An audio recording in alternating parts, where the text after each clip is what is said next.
Welcome to another video. Today we have something very cool, super interesting video for you guys. I'm gonna show you how to unlock the network of your phone to use it with any carrier. This is 100% legal. Your phone will not be damaged in any way. It is in fact very positive and beneficial to be fully network unlocked.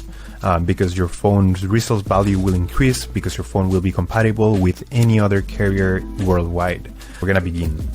So to start, we're gonna get the phone's IMEI number. That's a unique number for every phone.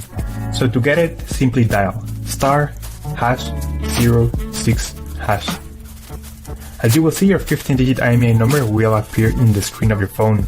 This number is very important. It represents the ID of your phone, and keep it somewhere close because we're gonna use it in a few seconds to unlock this phone.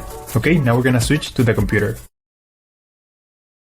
In this website, we will request the remote unlocking of this phone. So we're gonna start by filling up the information here. As you can see here, there is a form, and now you just have to wait. You have to wait until they send you your unlock code. This may take 5 minutes and up to 3 or 10 business days. It depends on every brand.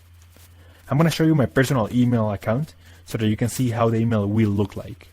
And as you can see here, I got this message and it confirms that the phone has been unlocked. Any questions, just leave them on the comment section down below and I'll try to answer all of them. Thank you so much and I'll see you on the next one.